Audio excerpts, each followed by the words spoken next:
This is the front side of the school that we'll be heading to, right? Yeah. And then, you know, Yep, that is the 5th grade area. Oh, Just 5th grade so you areas. know. Yeah. I'm really familiar with the bus area on the back side. I tend to point, you know, at the end of the day, I tend to go out there, and I think there's 8 buses at this time, 8 bus loads full. Some of them carry up to 84 kids on a bus.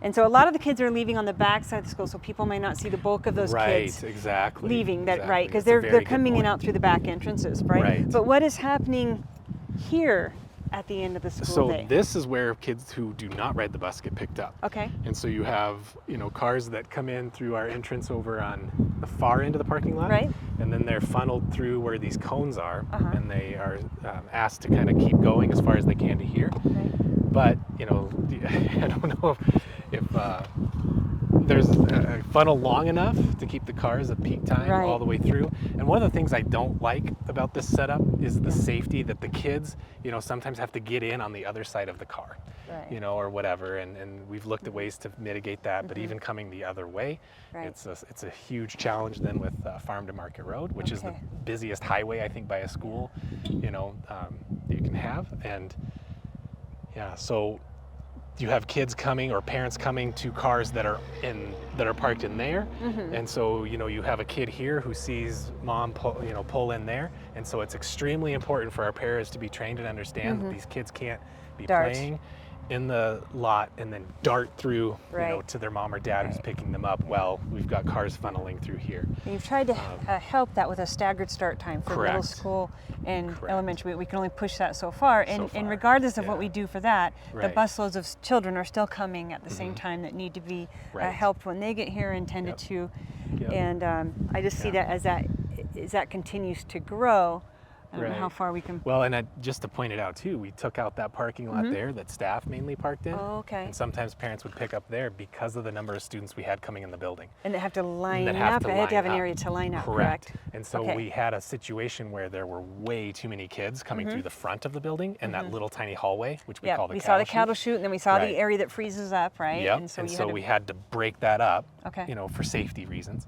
And so now they're over on that end of the building. And the problem with that too is that, you know, we have so many ways for kids to come in the building, and we need to keep that safe and monitored. So the staffing we need is so much greater than it used to be, where you could just pull in, go in the building, get on the bus and come in. And since I've been here, when I started, we had 4 pairs, I think, at the elementary, and now we have 15. 15. Okay, so I'm looking at your parking lot, and I'm thinking, this is not an event happening at a school. This is not the parents who've come to see an afternoon concert. No, this is just staff. And it's important to know that the staff also uses the entire length of the school. Where the county has the area on the other side there? Right. Okay. It's, So a lot of challenges, I think, with the parking, and that we don't even have the parking if you were to invite 100 students and their parents to come in for an afternoon concert.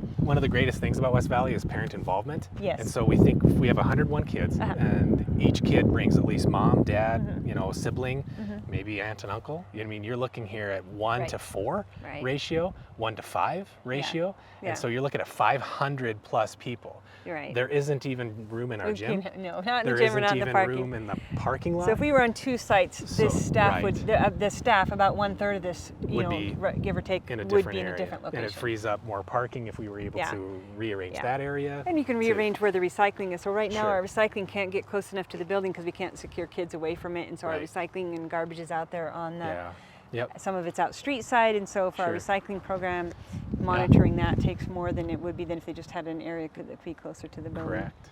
Yeah. Right.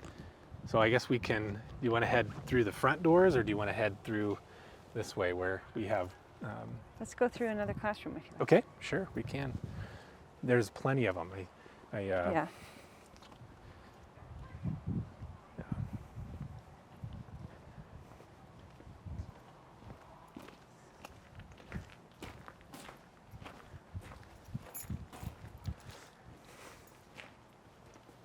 So I see that there's some infrastructure pieces there that can't be added on in this direction. One of the ideas we had at one point was to build in or close that in, but there's some infrastructure pieces there. You can see the metal on the ground. And it's funny you say that, because that's one thing I hear from people is, why are you asking for more space when you have so much space around your building? You know, and it's because we have drainage fields, we have septic issues, and we can add more buildings. But runoff has to have a place to go. Runoff has to have a place to go. Yeah. We're just not, and this is a drainage area. Actually, it's pretty funny that at some points during the day, it's almost unbearable to walk through here because it stinks so bad. Yeah, because groundwater. we are so, On the close septic to, field, on yes. septic. And so, it's. I know that I've walked through that hallway Yes. before and saw the space and thought, hey, there's space. There's a spot, And then I was told, oh no, you can't do No. that. And we thought even about doing a covered walkway through here. And again, it was because of the drainage issues from there. And that would be like a winter hallway, sort of, Correct. like it was covered. Like a winter hallway. And again, look at the, the stairs only there. Right, So if we there's had no students, ADA access right here. Right. Adequate for we this, have but it through somewhere the front, else, but they not have here. to go a long ways away. Right. Yep. Yeah. So, if we come in through here,